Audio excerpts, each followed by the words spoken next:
Shalom, selamat pagi. Jumpa dalam program Sapaan Kasih, Rabu 26 November 2025. Saya percaya bahwa kasih Tuhan dan Bapak Ibu Saudara dimanapun berada tetap semangat di dalam Tuhan. Dan biarlah kita mengawali di pagi hari ini segala aktivitas kita, kehidupan kita, yang mendasari dengan firman Tuhan. Namun sebelum itu, mari kita berdoa. Terima kasih Bapa di surga, terima kasih Tuhan Yesus Kristus untuk segala berkat dan kasih setiamu yang telah Kau nyatakan dalam kehidupan kami. Di saat kami bangun Tuhan, apapun kondisi kami Tuhan, kami percaya Tuhan itu adalah yang terbaik yang Kau nyatakan dalam kehidupan kami. Tuhan, sebelum kami memulai segala aktivitas kami, sebelum kami melangkah dalam kehidupan kami, berkati kami dengan kasih-Mu melalui firman yang akan kami dengar, dan apa yang kami terima biar itu boleh menjadi berkat, menjadi kekuatan Tuhan untuk kami boleh melangkah. Berkati hamba-Mu yang akan menyampaikan kebenaran firman-Mu Tuhan. Biar Roh Kudus menolong hamba-Mu, hikmat memimpin hamba-Mu, sehingga kami boleh mengerti Tuhan apa yang menjadi kehendak-Mu dalam kehidupan kami. Terima kasih Tuhan Yesus Kristus, di dalam nama-Mu kami berdoa dan mengucapkan syukur. Haleluya, amin. Pembacaan firman Tuhan terambil dari Yesaya 25 ayat yang pertama. Dengan kesetiaan yang teguh engkau telah melaksanakan rancangan-Mu yang ajaib yang telah ada sejak dahulu. Dan dalam Ibrani 10 ayat 23, marilah kita teguh berpegang pada pengakuan tentang pengharapan kita, sebab Ia yang menjanjikannya setia.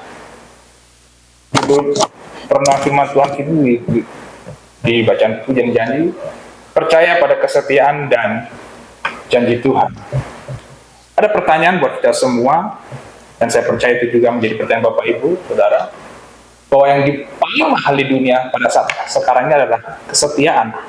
Karena banyak hal-hal yang boleh kita lihat, banyak orang yang ingkar akan janji, banyak orang yang tidak setia akan janji setianya, baik itu kepada pasangan maupun dalam kehidupan bersama teman-teman atau saudara. Dan sering kita melihat hal-hal yang seperti itu terjadi dalam kehidupan kita. Kalau kita berbicara dalam konteks pekerjaan, tentu banyak hal-hal yang boleh terjadi. Misalnya orang yang berpindah pekerjaan dari pekerjaan satu ke pekerjaan kedua, mungkin yang di pekerjaan satu lebih menguntungkan, sehingga dia meninggalkan pekerjaan yang lama di perusahaan yang lama. Atau dalam konteks olahraga, saya percaya Bapak Ibu, Saudara pasti banyak suka menonton bola. Mungkin di saat sekarang mungkin susah sekali mencari seorang pemain yang setia kepada satu klub. Ada, tapi tidak banyak. Sebagian besar adalah orang-orang yang pasti akan mencari apa yang menjadi keuntungan yang bisa membuat dia lebih dari apa yang ada pada saat dia di klubnya yang lama. Dan itulah contoh-contoh yang bisa kita lihat bahwa yang namanya kesetiaan di dunia ini harganya sangat-sangat mahal. Dan pada pagi hari ini firman Tuhan tidak akan diajarkan oleh Tuhan tentang kesetiaan, kasih setia Tuhan. Jadi ada dua hal. Pertama adalah kasih setiaan daripada Tuhan, dan juga kesetiaan dan kasih dari kita. Tapi saya akan memberikan tanda tanya untuk kita. Kenapa begitu? Nanti kita akan mengupasnya dari firman Tuhan yang kita baca pada malam pagi hari ini. Tentu kalau kita membaca di dalam firman Tuhan, dikatakan bahwa Allah itu adalah kasih. Dan di dalam Galatia 5 ayat 22,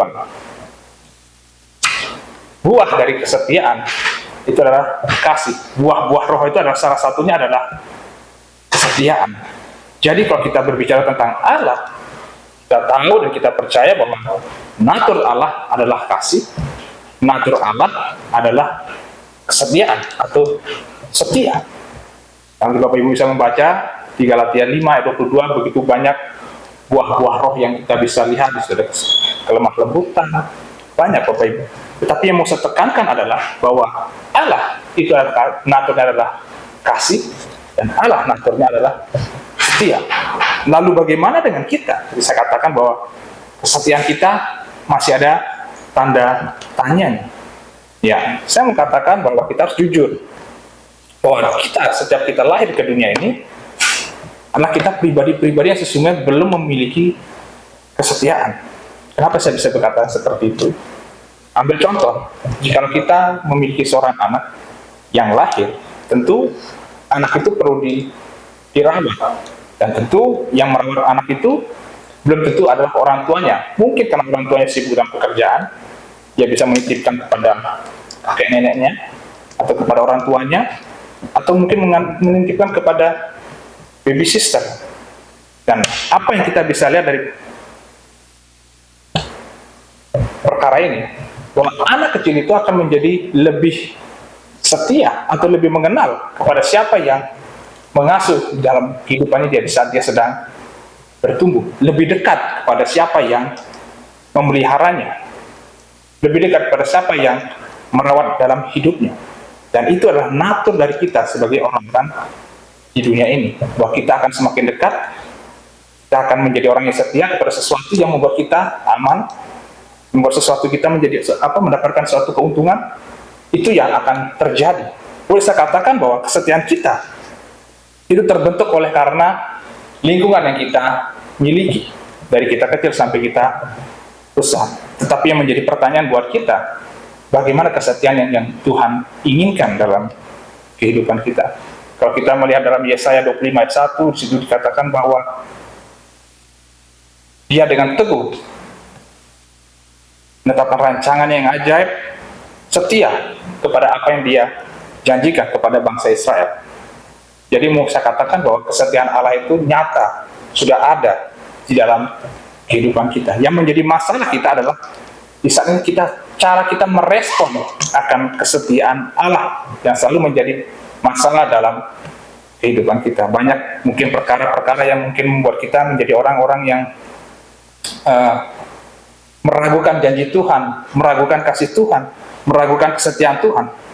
Saya mau katakan pada pagi hari ini bahwa kesetiaan Allah, kasih Allah itu tetap dan tidak pernah berubah. Tetapi yang menjadi masalah adalah respon kita terhadap kasih, terhadap kesetiaan Tuhan. Jadi saya katakan tadi pertama, ilustrasi bahwa bagaimana seorang anak kecil yang dibentuk kesetiaannya tumbuh oleh karena dia merasa ada sesuatu yang melindungi dia, yang memberi keuntungan dalam kehidupan dia. Dan kita melihat satu hal contoh kesetiaan Tuhan nyata di dalam Tuhan Yesus Kristus. Dia datang ke dunia menyelamatkan umatnya, tapi kita bisa melihat di situ semua tidak ada keuntungan bagi Yesus yang dia dapatkan dari kesetiaannya. Bahkan dia harus mengalami aniaya, bahkan pada titik tertingginya bahwa dia mengalami kematian di kayu salib untuk menyelamatkan kita semua. Jadi kesetiaan Tuhan itu tidak bisa diukur dengan kesetiaan apa yang dilakukan oleh kita sebagai orang-orang yang hidup di dalam dunia ini. Jadi pertanyaan kita, bagaimana supaya kesetiaan kita itu bisa tumbuh dalam kehidupan kita, yang Tuhan mau kesetiaan yang tumbuh dalam kehidupan kita? Pertama, memang itu kita perlu komitmen. Kita perlu memiliki hati untuk kita mengambil keputusan, untuk kita bisa menjadi orang-orang yang setia di dalam Tuhan. Lalu kedua, harus ada loyalitas. Tanpa itu tidak akan bisa kita melakukan hal-hal yang mungkin menurut kita itu adalah sesuatu yang mustahil. Lalu yang ketiga, sikap hati. Ini yang terpenting Bapak Ibu, sikap hati. Karena kesetiaan itu tidak diukur, kesetiaan di dalam Tuhan itu tidak diukur dalam untung ataupun tidak untung. Tetapi kita harus tetap setia, walaupun itu mungkin menyakitkan hati kita. Walaupun itu mungkin membuat kita menjadi orang yang mengalami penganiayaan. Karena di firman Tuhan katakan, saya dalam satu contoh bahwa barang siapa menampar pipi kirimu, berikanlah pipi kananmu. Itu bagi dunia, bagi kita yang masih berpikir yang waras, susah untuk kita bisa menerima hal itu. Tapi itu yang Tuhan mau. Makanya saya katakan kesetiaan itu pada Tuhan itu bukan berdasarkan sikap hati kita suka atau tidak suka. Tetapi kita harus memilih tetap berjalan walaupun kondisi tidak baik. Tuhan katakan, barang siapa mengikut aku harus memikul salib dan menyangkal dirinya. Dan jika itu semua bisa kita lakukan, ada komitmen, ada loyalitas, lalu memiliki sikap hati yang teguh, maka kesetiaan itu akan tumbuh di dalam kehidupan kita, yang terbentuk oleh karena kasih Tuhan di dalam kehidupan kita. Dan jika itu sudah terbentuk, maka janji-janji Tuhan, apa yang dijanjikan Tuhan, kita pasti akan mengalami ada sukacita, ada damai sejahtera, walaupun di tengah-tengah permasalahan. Kiranya firman Tuhan pada pagi hari ini menjadi berkat, membuka wawasan kita mengerti, meresponi janji Tuhan, kasih Tuhan, kesetiaannya dengan benar. Kita meresponi dengan firman, dengan pujian PBA 56, besarkan nama Tuhan.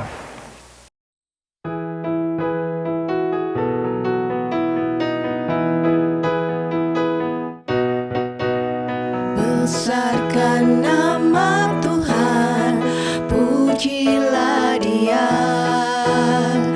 kemurahannya besar, tiada terbilang.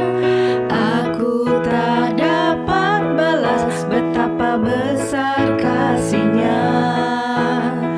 Oh, besarkanlah namanya.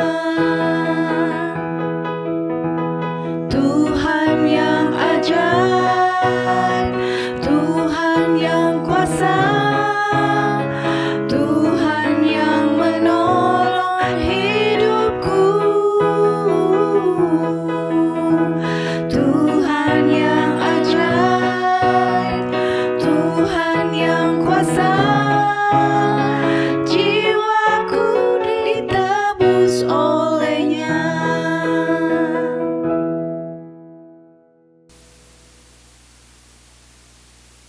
Mari kita berdoa. Terima kasih Tuhan Yesus Kristus untuk segala berkat dan anugerah-Mu yang telah Kau nyatakan dalam kehidupan kami. Benar Tuhan, sesungguhnya menjadi masalah dalam kehidupan kami, cara kami meresponi akan janji-Mu Tuhan, cara kami untuk mengerti akan kasih-Mu Tuhan, dan cara kami untuk merasakan kesetiaan-Mu dalam kehidupan kami. Kami terlalu sering menginginkan apa yang menjadi keinginan kami Tuhan, tetapi kami tidak pernah melihat apa yang menjadi keinginan-Mu, kehendak-Mu, rancangan-Mu dalam kehidupan kami. Ampunkan kami Tuhan, di pagi hari ini Tuhan kami boleh mengerti bahwa kami perlu komitmen untuk kami belajar untuk setia kepada Engkau Tuhan, mempunyai loyalitas yang tinggi kepada Engkau Tuhan, mengutamakan Engkau lebih daripada apapun yang ada dalam kehidupan kami. Dan kami harus menentukan sikap hati kami Tuhan, suka ataupun tidak suka, untung ataupun tidak rugi, tapi kami tetap memilih Tuhan Yesus sebagai Tuhan, penolong, keselamatan dalam kehidupan kami. Terima kasih Tuhan buat firman-Mu pada pagi hari ini, dan juga hamba-Mu mau berdoa Tuhan untuk segala pergumulan-pergumulan anak-anak-Mu Tuhan, baik yang mengalami kelemahan tubuh Tuhan, biarlah oleh bilur-bilur Tuhan, oleh kasih dan darah-Mu Tuhan, Tuhan pulihkan, Tuhan sembuhkan setiap anak-anak-Mu. Apapun yang menjadi kelemahan tubuh mereka, disembuhkan di dalam nama Tuhan Yesus Kristus. Hamba juga berdoa Tuhan, banyak juga yang mengalami pergumulan di tengah-tengah kehidupan mereka sebagai keluarga Tuhan. Hubungan suami dengan istri Tuhan, hubungan orang tua dengan anak, mertua dengan menantu Tuhan, hubungan antara jemaat-Mu dengan jemaat-Mu Tuhan. Kami tahu Tuhan, bahwa tidak mungkin tidak ada penyesatan Tuhan, tetapi kami percaya Tuhan, jikalau kami mengandalkan Tuhan, kami percaya kepada Tuhan, Engkau senantiasa ada dalam kehidupan kami, memberi kekuatan dan jalan keluar Tuhan, solusi Tuhan untuk kami mengatasi segala perkara-perkara yang kami hadapi. Berkati Tuhan segala kerinduan hati anak-anak-Mu dan jemaat-Mu Tuhan, baik dalam pekerjaan usaha mereka Tuhan berkati, untuk sekolah anak-anak mereka Tuhan memberkati, kebutuhan-kebutuhan yang menjadi kebutuhan pokok mereka Tuhan akan memberkati mereka. Dan biarlah di hari ini Tuhan, di saat kami boleh memulai segala aktivitas kami, Tuhan Yesus memberkati kami, Tuhan Yesus menyertai kami, dan Tuhan Yesus menolong kami. Terima kasih Tuhan Yesus Kristus, di dalam nama-Mu Tuhan, hamba-Mu berdoa dan mengucapkan syukur. Haleluya. Amin. Tuhan Yesus memberkati.